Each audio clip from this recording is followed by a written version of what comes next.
په هلمند ولایت کې د کورنیو تولیداتو کاروبار په غوړېدو دی. په دې ولایت کې د شامپو یوه کوچنۍ کارخونه ده چې دې ته ورته په لسګونه نورې کارخونې هم فعالیت لري.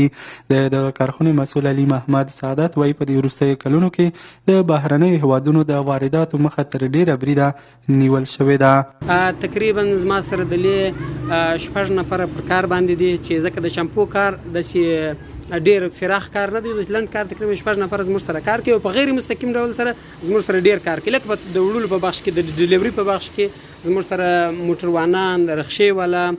دا ټول زموږ سره کار کوي، د ځای څخه وړي او تقریبا موږ د ورځې 1000 کیلو تولید لرو شاوخوا او 700 تر 800 پورې تر 1500 پورې موږ پروژه. بلخه بیا د دې ولایت اوسیدونکي امید رضا او عبدالرحیم وایي دوی ته په دې برخه کې کورني تولیدات اقتصادي او کیفیت یې ښه ثابت شوی دی. دوی د ملي سوداګرو څخه غوښتنه لري چې خپلې هڅې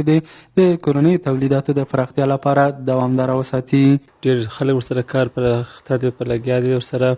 او تولیدي بیخي ډېر څه د پنبه مثال دی، صابون دی، کنجاره دی، مثال غوړې دی، هر څه فابریکې چې مثال تولیدي لري ډېر په بازار کې تولید لري. او کوم فابریکې چې دغه داخل موږ په کم هلمند ولایت کې یا په فعاله سي، موږ نور خلک هم ورسره پر کار کېږي او داسې شی تر بل هېواد په پرتله باندې اقتصادي کم تمامیږي.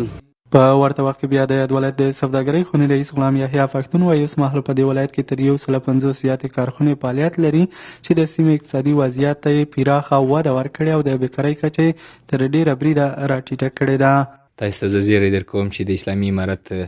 مشران او د هلمند ولایت ادارې په همکاریو سره یعنې دوی په هلو ځلو سره که دغه صنعتي پارکونه د صنعتکارانو او د هلمندي تجارانو په واک کې ورکړي، ژر تر ژره ورکړه وسي، د بیکارۍ کچه به بیخي یعنې ډېره کمه سي، بیخي به صفر ته ورسېږي. فاتح دینوي چې په هلمند ولایت کې د شامپو د تولید ترڅنګ د پنبې، اوړو، غوړیو، صابون، یخي او نورو محصولاتو په تولید کې یاد ولایت پر ځان باسیا شوی دی.